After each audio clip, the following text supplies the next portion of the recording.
ಟಿಪ್ಪು ಹೊಗಳುವ ಭರದಲ್ಲಿ ವಿವಾದ. ಕೆಆರ್ಎಸ್ಗೆ ಅಡಿಗಲ್ಲು ಹಾಕಿದ್ದು ಟಿಪ್ಪು ಎಂದ ಸಚಿವ ಮಹದೇವಪ್ಪ. ಇತಿಹಾಸಕ್ಕೆ ಮಾಡಿದ ಅಪಚಾರ ಎಂದು ತಜ್ಞರ ಹೇಳಿಕೆ.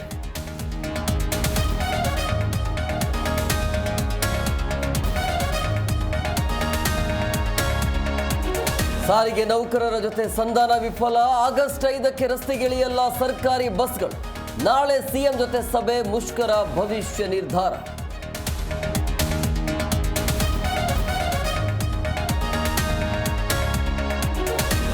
ರೇಪಿಸ್ಟ್ ಪ್ರಜ್ವಲ್ಗೆ ಖೈದಿ ನಂಬರ್ 15528. ಹೈಕೋರ್ಟ್ ಮೊರೆ ಹೋಗಲು ಕುಟುಂಬ ಸಿದ್ಧತೆ.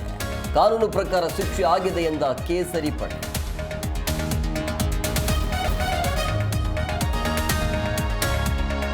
ನಾಳೆ ಧರ್ಮಸ್ಥಳದಲ್ಲಿ 3 ಸ್ಥಳಗಳಲ್ಲಿ ಉತ್ಖನನ. ಕಳೆಬರ ಶೋಧಕ್ಕೆ ಎಸ್ಐಟಿ ತಂತ್ರಜ್ಞಾನದ ಮೊರೆಗೆ ಮನವಿ. ಕೇಸ್ ಬಗ್ಗೆ ಹೊಸ ಹೇಳಿಕೆ ಕೊಟ್ಟ ಮತ್ತೊಬ್ಬ ವ್ಯಕ್ತಿ.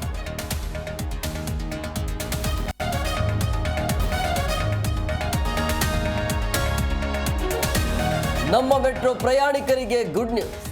ಯೆಲ್ಲೋ ಲೈನ್ ಆರಂಭಕ್ಕೆ ಮುಹೂರ್ತ. ಆಗಸ್ಟ್ 10ಕ್ಕೆ ಪ್ರಧಾನಿ ಮೋದಿ ಉದ್ಘಾಟನೆ.